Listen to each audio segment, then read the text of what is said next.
एक बूढ़ा आदमी खाने बैठा और एक छोटा सा बच्चा खाने बैठा। तो छोटे से बच्चे की थाली में जरा सी साग और एक रोटी माँ ने रख दी, और बूढ़ा आदमी बैठा तो उसकी थाली में 4 रोटियां रख दी। अरे बहन, अब कैसा कैसा आप कर रही हो बताओ? 2 लोग एक साथ खाने बैठे हो, तुमने अलग प्रकार का परोसा, एक को 4-6 रोटियां परोसी, थाली भर के इतना चावल इतनी दाल, और बच्चे के लिए आपने जरा सी रोटी रखी इतनी सी। भाई जो जितना खा सकता है उतना ही तो रखेगा आदमी, जो जितना पचा सकता है उतना ही तो। ईश्वर देखते हैं कि तुम कितना पचा सकते हो, जितना तुम पचा सकते हो ईश्वर ने उतना दिया है, इससे ज्यादा तुम्हारी क्षमता नहीं है, इसलिए ईश्वर ने नहीं दिया। मेहनत करो, कर्म करो, विधाता ज्यादा भी देंगे। तुम पात्र तो बनो। तुम करोड़ के सपने तो देख रहे हो, क्या करोड़ संपत्ति संभालने के योग्य हो? आदमी को जरा सा पैसा मिल जाए तो हैंग हो जाता है। गांव के लोग ना, हमने कई बार देखा है, शहरों के हों, गांव के हों, कहीं के हों, लोग क्या करते हैं, थोड़ा सा पैसा मिल जाए फिर वो जमीन पर नहीं चलते, ऐसे चलते हैं। ओह साहमत साह बन गया, ऐसे ऐसे चलते। अब वो जमीन में नहीं चल रहे हैं। अभी हमसे एक सज्जन बता रहे थे, महाराज जी हमारे गांव से सड़क निकल रही है 4 लाइन, तो सभी गांव के लोगों के खेत सड़क में चले गए, तो सबको मुआवजा मिला। मुआवजा सरकार देती है ना, खेत लेती है सड़क वड़क के लिए, तो 1 लाख 2 लाख 50, जिसकी जितनी खेती जाती है सरकार अच्छा मुआवजा देती है। तो एक सज्जन बताए, बोले महाराज हमारे सारे गांव के लोग मुआवजा ले लेके गाड़ी खरीद रहे हैं। ये वही लोग हैं, कल तक साइकिल खरीदने की औकात नहीं थी और अब ये गाड़ी पे चढ़ेंगे। ये नहीं कि पगले पैसा आया है तो उसको बचाएं। अरे जमीन के बदले जमीन ही खरीदनी चाहिए, भूमि के बदले भूमि खरीदो, तुम्हारा पैसा बचेगा। गाड़ी घोड़ा में पैसा बर्बाद हो जाएगा। भूमि काम देती है, खेती बाड़ी होगी काम देती है, मुसीबत के वक्त पर जमीन जायदाद ही काम देती है। हाँ या ना? 2 पैसा आवे तो उसको बचाना है, ना कि उड़ाना है। लेकिन कई लोग उड़ाते हैं। ये कौन लोग हैं? ये हैंग हो जाए, ये पचता नहीं इनको पैसा। कितने लोग हैं जिनको पैसा पचता, हे भगवान हमें करोड़ दे दो, करोड़। पगले, तुम पहले करोड़ पचाने के लायक तो बन जाओ। 10 लाख 2 लाख में ही तुम्हारी औकात दिख जाती है। आजकल के आदमी की औकात तो 1 लाख दो। हमारी माताओं के ज्यादा पैसा आए तो देखो फिर रानी हार पहन के घूमती हैं। देख, है तेरे बाप के पास, है तेरे बनवाए तेरे पति ने, तेरी औकात क्या मेरे सामने? चल हट जा मेरे रास्ते से। ले ले, अब इसको क्या मिल क्या गया? ये चल ही नहीं रही, उड़ रही है। ये कौन लोग हैं? कुत्तों को घी हजम नहीं होता, ऐसे कुछ लोगों को धन भी हजम नहीं होता। बस यही है सिद्धांत। अरे भगवान करे आपके पास ज्यादा धन आए, लेकिन धन आए जितना, आम में जितने फल लगते हैं उतना आम झुक जाता है। ईश्वर तुम्हें जितना धनवान बनाए उतने नम्र होते चले जाओ, उतने सरल होते चले जाओ, तब तो ईश्वर तुम्हारा धन बढ़ाएगा। और जरा से में हैंग हो गए, खत्म। ये बात सत्य है या नहीं? कुछ लोगों को धन पचता नहीं पचता, सही बोल रहे हैं। और कुछ लोग ऐसे होते हैं उनके पास करोड़ों हैं फिर भी बेचारे वो खुश रहते हैं, अच्छे से बातचीत करते हैं, ज्यों लगते नहीं कि ये पैसे वाला आदमी है। गंभीर, जैसे समुद्र में लाखों नदियां रोज मिलती हैं पर समुद्र कभी अपनी मर्यादा का उल्लंघन नहीं करता। भगवान करे आप करोड़पति बने, भगवान करे आप खूब पैसा कमाएं, लेकिन एक प्रार्थना है विधाता, जब आप धनवान बने तो अपने धर्म को धर्म से जोड़ना, धन का दुरुपयोग ना करना। नहीं लोग शराब पीने लग जाते हैं, महंगी महंगी। पहले तो 25 रुपए का पौआ पीता था, अब महंगी पीने लग गया है, ज्यादा पैसे आ गए हैं। तो ये कौन लोग हैं? ये वही कुत्तों को घी हजम नहीं हो रहा है। हाँ या ना? ये नहीं कि अपने लिए घर बनवा लें बढ़िया से, कुछ जमीन जायदाद खरीद लो, 1 एकड़ 2 एकड़ 5 एकड़ 10 एकड़ जमीन ले लो। पैसा सरकार देती है, सड़क वड़क निकलती है ना, तो जमीन के बदले जमीन लेना चाहिए। जमीन के बदले क्या लेना चाहिए?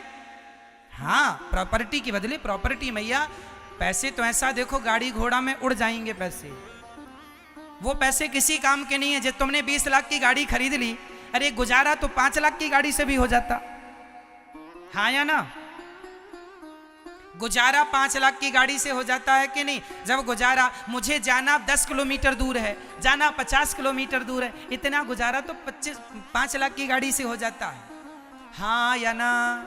लेकिन आज का आदमी देखा, अरे हमारी पड़ोसी के पास BMW है, बड़ी गाड़ी, 50 लाख की गाड़ी है। अरे भैया उसके पास है तो रहने दो, तुम दूसरों की होड़ क्यों करते हो? दूसरों की नकल क्यों उतारते हो? तुम्हारी अक्ल नहीं है तुम्हारे पास क्या? दूसरों की तरह, अच्छा ये बताओ, किसी की तरह कभी कोई बन सका? 135 करोड़ लोग मेरे भारत में रहते हैं, आज तक किसी की तरह कोई बन सका? किसी की तरह कोई बन ही नहीं सकता। हमारी आंखें और आपकी आंखें ईश्वर ने, प्रकृति ने अलग अलग बनाई है, क्यों जी? आधार कार्ड में आंखें लिंक होती है ना, तुम्हारी और हमारी अलग अलग, हमारे फिंगरप्रिंट्स अलग अलग हैं या नहीं?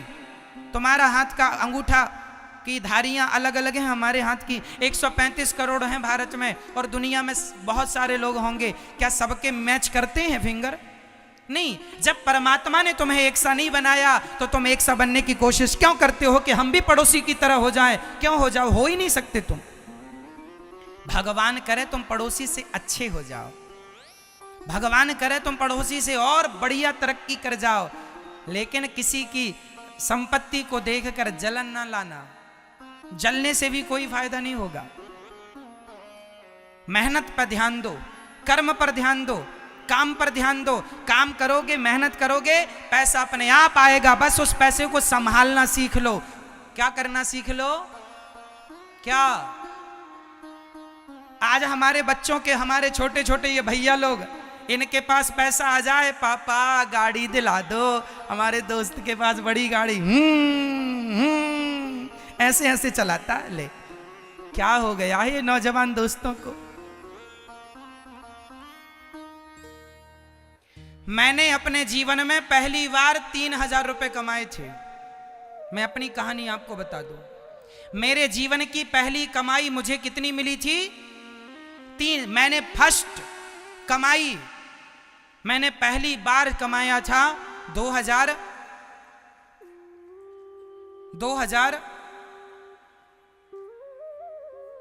में, 2007 या 8 का पीरियड रहा होगा, 7-8, 2007 या 8। मैंने पहली बार 3,000 रुपए कमाए थे। एक प्रोग्राम में गया था, तो वहां मुझे प्रयागराज में गया था, प्रयागराज में गंगा के किनारे, त्रिवेणी संगम के किनारे, वहां प्रोग्राम था मेरा। सेवा छोटी सी मिली थी, सभी ब्राह्मणों को चावल देने की, है ना। वहां एक अनुष्ठान हो रहा था, अर्चन हो रहा था, तो सभी को चावल देने की। उसमें मुझे 7 या 9 दिन में मुझे 3,000 रुपए मिले थे। पहली कमाई थी वो मेरे जीवन की। उस पहली कमाई 3,000 से मैंने सबसे पहले हारमोनियम खरीदी थी कि मुझे संगीत सीखना है, मुझे गुणवान बनना है, मुझे टैलेंट लाना है, अपने अंदर योग्यता लानी है। मैं भी चाहता तो दोस्तों की तरह कपड़े खरीद लेता, अच्छे अच्छे मोबाइल खरीद लेता। उस जमाने में भी मोबाइल का बड़ा ट्रेंड था, 2000-2500 का अच्छा मोबाइल आ जाता था। सब लड़कों के पास मोबाइल हुआ करता था, मेरे पास मोबाइल नहीं हुआ करता था, और मेरे पास पैसे थे तो मैंने हारमोनियम खरीदी थी। आज भी वो हारमोनियम मेरे पास है। अरे बेटा, पैसा आएगा, पर आपके पास पैसे का सदुपयोग करने का आइडिया है? गाड़ी का क्या करोगे? कॉलेज ही तो जाना, दोस्तों को चमकाना है। अरे गाड़ी से चमक नहीं होती साहब, मोबाइल से चमक नहीं होती, चमक व्यक्ति के टैलेंट, गुणों से होती है। गुणवान बनोगे तो आपके दोस्त आपको देख के नमस्कार करेंगे। बड़ी गाड़ी तो वैश्या के लड़के के पास भी हो सकती है, क्यों जी? बड़ी गाड़ी घोड़ा खरीदना कोई बड़ी बात नहीं है।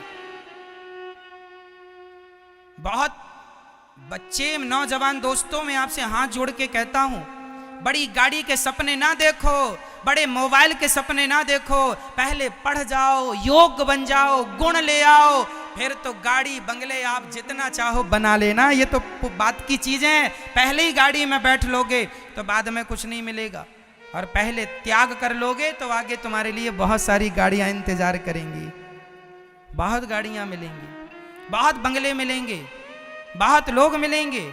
अभी केवल पढ़ाई का समय है, कर लो मेहनत, त्याग कर लो पढ़ाई के लिए, दे दो अपना खून पसीना पढ़ाई के लिए।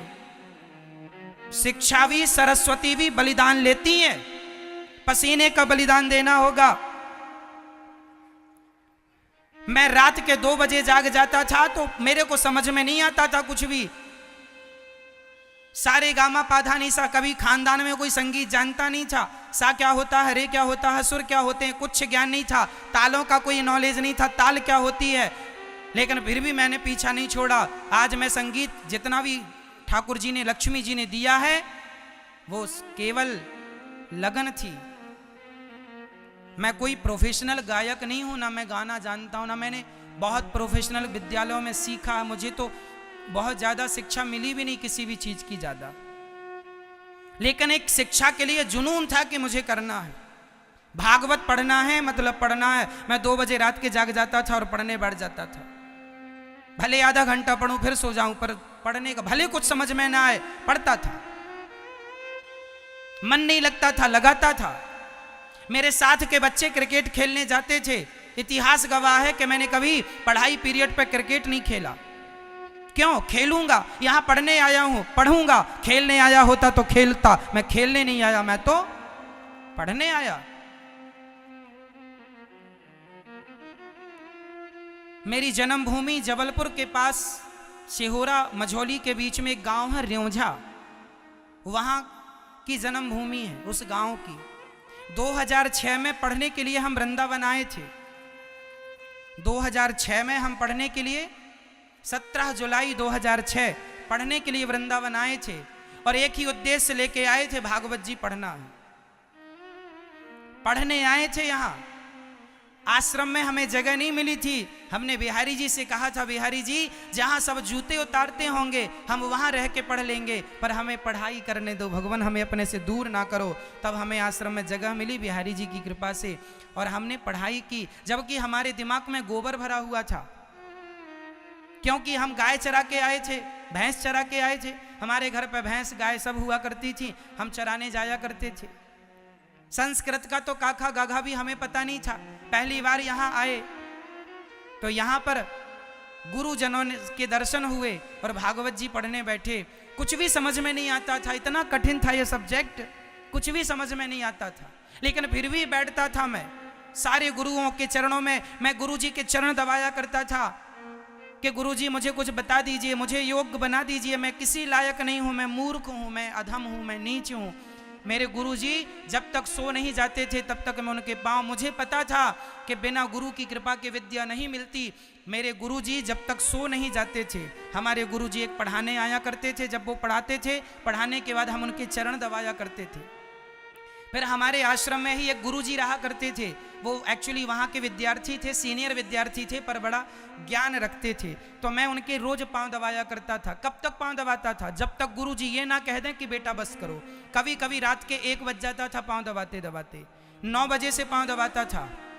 भोजन किया रात्रि का और पांव दबाना शुरू, और पांव दबाते दबाते गुरुजी से पूछते जाते थे, गुरुजी ये ऐसा क्यों, ये यहाँ ऐसा क्यों लिखा है, ये बात ऐसी ऐसी क्यों है। गुरुजी बताते जाते थे। कई बार गुरुजी सो जाते थे, मैं पांव दबाता रहता था, जब तक गुरुजी ये ना कह दें। गुरुजी एक बार 1 बजे जागे, अरे बेटा तुम पांव दबा रहे हो, अच्छा जाओ सो जाओ। जब तक गुरुजी ने आज्ञा नहीं दी कि जाओ सो जाओ, तब तक मैंने चरण नहीं छोड़े। इसलिए विधाता ने अपने चरणों से जोड़ के रखा है। श्रद्धावान लभते ज्ञानम, विद्या पढ़ने से नहीं मेरी माँ, कान खोल लो अपने, विद्या पढ़ने से नहीं आती, विद्या तो गुरुजनों के चरणों में श्रद्धा होगी तो गुरुजनों के आशीर्वाद से ही विद्या फलीभूत हो जाएगी, भले 2 अक्षर ही तुमने पढ़ा हो। आशीर्वाद चाहती है विद्या, गुरुजनों की कृपा के बिना विद्या प्राप्त। इसलिए मेरे नौजवान दोस्तों, मैं आपको हाथ जोड़ के कहता हूं, मेरा वो वक्त मैंने देखा है। मेरे पास साइकिल खरीदने के पैसे नहीं थे, पढ़ने जाता था, 4 किलोमीटर दूर पैदल जाता था पढ़ने के लिए। पढ़ने का जुनून था तो पैदल जाता था 4 किलोमीटर दूर। 2 किलोमीटर जाना, 2-2.5 किलोमीटर और 2-2.5 किलोमीटर वापस आना, पैदल जाता था पर पढ़ता था। और आश्रमों में झाड़ू पोंछा करने की भी जिम्मेदारी थी। आश्रमों में झाड़ू पोंछा भी लगाता था, गौशाला में गोबर भी साफ करता था। ये सब काम करते हुए आप लोगों को तो कोई काम नहीं करना पड़ता, केवल पढ़ना ही पढ़ना होता है। हमारे जमाने में तो विद्यार्थियों को काम भी करना पड़ता था। 1-1 कुंटल आटे की रोटियां बनानी पड़ती थी हमें। 1 कुंटल आटा, 100 किलो आटे की रोटी मैं बनाता था। आज भी मैं रोटी बना सकता हूँ। 1 कुंटल की एक आसन पर बैठ के बेल सकता हूँ। गोल गोल रोटियां बनाई हैं। दाल सब्जी चावल 100-100 लोगों का, 200-200 लोगों का मैंने भोजन बनाया है। और सबको भोजन करा के और फिर भोजन किया और फिर पढ़ने जाता था। आप लोगों को तो बड़ी सुविधाएं मिल रही हैं पढ़ने की। आप लोगों के पास तो गाड़ी भी है, मोबाइल भी है। हमारे समय पे तो कुछ भी नहीं था। जबकि ये बातें बहुत पुरानी नहीं, 2006 की बातें कर रहा हूं मैं। बड़ा विकसित था देश, लेकिन हमारे पास पैसे नहीं थे, इसलिए साइकिल खरीदने की भी ताकत नहीं थी। फिर हम दो दोस्तों ने मिलके एक 250-250 रुपए मिला के पुरानी साइकिल खरीदी थी 500 रुपए की। तो हम दोनों फिर साइकिल से पढ़ने जाया करते थे। 250 जोड़ने के लिए भी बड़ा समय लगा था। चोरी नहीं की किसी की, थोड़ा थोड़ा पैसा जोड़ लेते थे। कोई दे गया 10 रुपए, कोई दे गया 20 रुपए, तो जोड़ते रहते थे। उससे 250 रुपए की साइकिल खरीदी थी 2006 और 7 के पहले, 6 के अंत में। और पढ़ाई की मेरा उद्देश्य था पढ़ना। आज भी मैं कम से कम 1 से 2 घंटे रोज पढ़ता हूं। आज भी इतनी व्यस्तता होने पर भी मैं पढ़ता हूं, रोज पढ़ता हूं।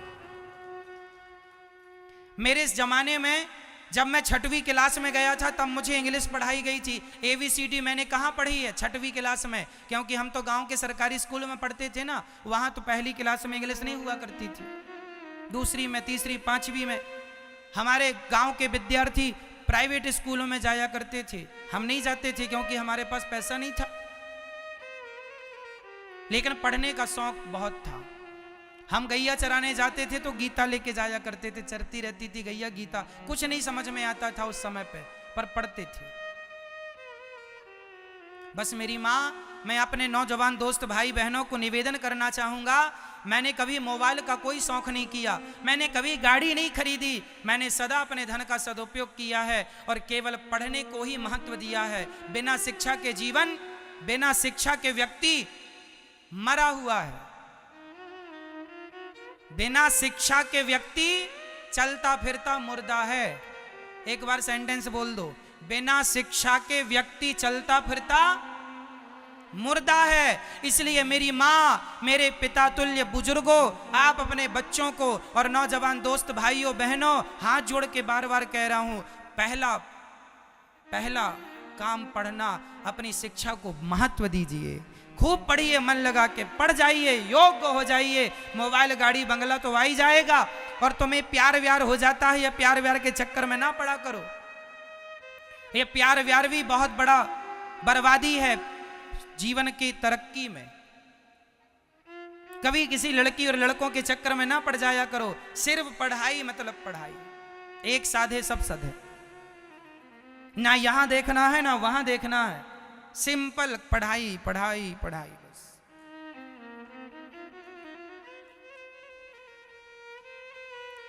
पढ़ जाओगे तो योग्य बन जाओगे।